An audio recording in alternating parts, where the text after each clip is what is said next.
The Australian housing market is booming. Let's have a look. Good morning everyone, Florian Heise here and welcome to another episode of Heise Said. I've got my morning stein of coffee that'll pound me through until 10 o'clock, and I thought we'd start the day by looking at this article from Bloomberg that a few of you shared to me in the comments, because contrary to everything we've seen, to all the data, to consumer sentiment, to everything, the Australian housing market is suddenly heating up again. It's shooting up. Quick, everyone, rush. Get those interest-only loans at 1% and buy like a madman. Buy like a madman. This is from Bloomberg. So Australia's housing market is suddenly heating up again. I'm shocked. I'm shocked that they've written this, but let's have a look. Terms of Trade is a daily newsletter that untangles a world embroiled in trade wars. So that's what their plug is. So it just tells you we're in trade wars. Framing of this. After a two-year slide, Australia's housing prices look to have bottomed out, sending buyers flocking back to the market.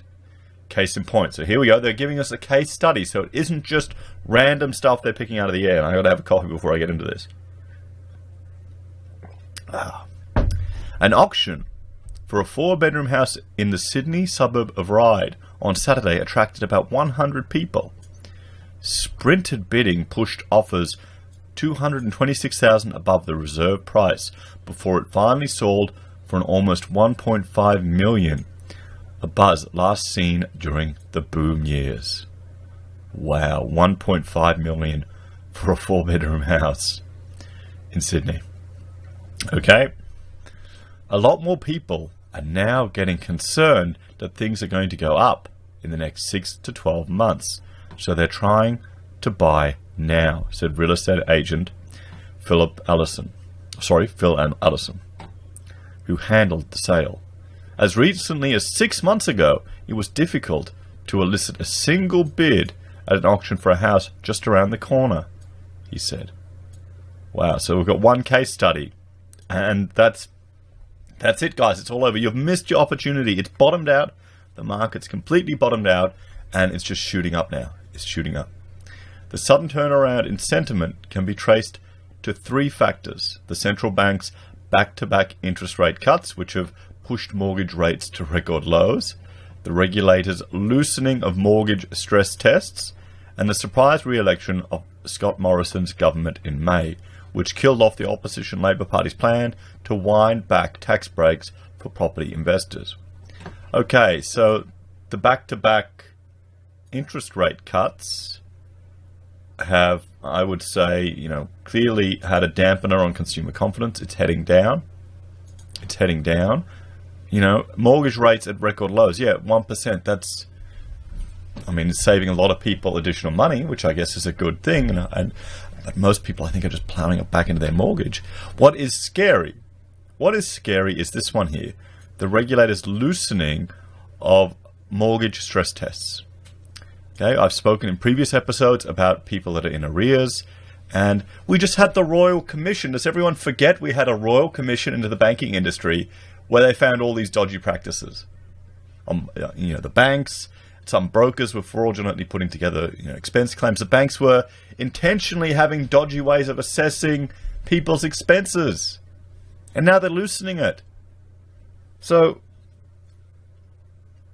forgive my naivety, but you would hope, well, the banks want to mitigate their risk. They want to mitigate their risk, but they also want to make money. So it's a juggling act. So they can squeeze you into a high interest payment, high debt, high leveraged. Oh boy. So that's what worries me the most here, is that they're saying it's due to the loosening of the stress test. So we're sitting at 1% rates now. So if you borrow at a very high, loan to value ratio, and what happens if you lose your job? What happens if interest rates go up to 3%? Because the dollar is sliding down and down, so the moneyists need to pull another lever. What's going to happen? That's the thing. It's the loosening of this stress test that worries me, because that is what leads to people defaulting.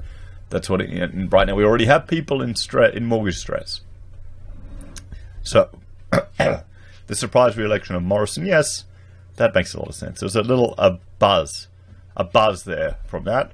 But now, considering they're taking away our rights to use cash, what would have been better? What would have been better? It's pretty much a terrible choice, isn't it? That's why I was arguing for shift the window. I wanted a lot of minority politicians in there.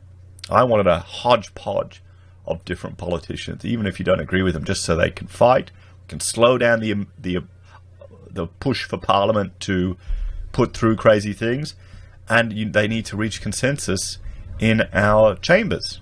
You want the loud, annoying voices. You want them to get up there. You want the Lambies. You want the Hansons. You want the Lionels. You want all of them there. You want them being loud. You want them being annoying. You want them throwing ideas. Hell, we even want, Centre Alliance. You want a mix of people in there. Even one or two Greens. Even one or two of them. Because that's the point of our political system. You need to have dialogue and debate. So, yeah. Let's get back to the article. Sorry, guys, I went off on a tangent again. So, the nascent rebound, so it's just a little rebound, is a rare bright spot in an otherwise sluggish economy, which has been beset by stagnant wages, sharp slowdown in growth. Rising home prices may help underpin consumer spending by making owners feel wealthier. So that's the thing. They make you feel wealthier. And I'm just getting up some data here that I want to talk about a few things. Because that's the wealth effect. When you feel wealthier, you are, you're more inclined to spend more. You're more inclined to spend more. And is that real money? We saw the other case of the guy who leveraged, borrowed $600,000 on his bloody house, and now he's in default. So I'm just trying to find the iron ore prices. So, because that's an important thing to consider here. Let's have a look at the Australian economy, because it's not just housing. This is from the Observatory of Economic Complexity. And I mean, there you go, 20% is our iron ore exports. Significant portion of it was propping up a lot of the real estate sector. But if we have a look at the current iron ore price, it's below 100 US. Okay, so it jumped up, and some people were saying this was due to some supply issues. And let's look at historic. I mean, here's the historic data. You can see here. So it's heading back down. Now it was up 2014. Let's look at 10 years. Where was it around the crash? It was down here. So max, and there we go. So that's one thing to consider, because people are saying it'll drive up consumer spending, the wealth effect, but a big portion of our economy, 20%, a fifth of our economy, or our export economy that has flows through everything else, which has taken a hit there. So how will that affect it? So the slump is over. That's pretty ballsy to declare that the end of the slump. Pretty ballsy. I mean, sure, it's going up. Maybe they're right. Maybe it's easing off. Could be a dead cat bounce, some people say. Dwelling values in Sydney, the nation's largest property market, have risen in each of the past 2 months, according to CoreLogic. That ended a 2-year slide that saw prices tumble 15% from their July 2017 peak, and foreshortened a slump economists had forecast to extend into next year. Okay, on the up, Sydney house prices. Pulled out of a 2-year slide. I don't know if anyone's watches charts or markets, you can see, these type of things happen all the time. Prices also rose in Melbourne, Brisbane, Hobart and Darwin last month. We think house prices will rise at single-digit rates in coming quarters, and it's that combination of lower interest and looser prudential settings that are the key driver, said Paul Boxham, HSBC Holding Places Australia chief economist. What about the decline in the Australian dollar?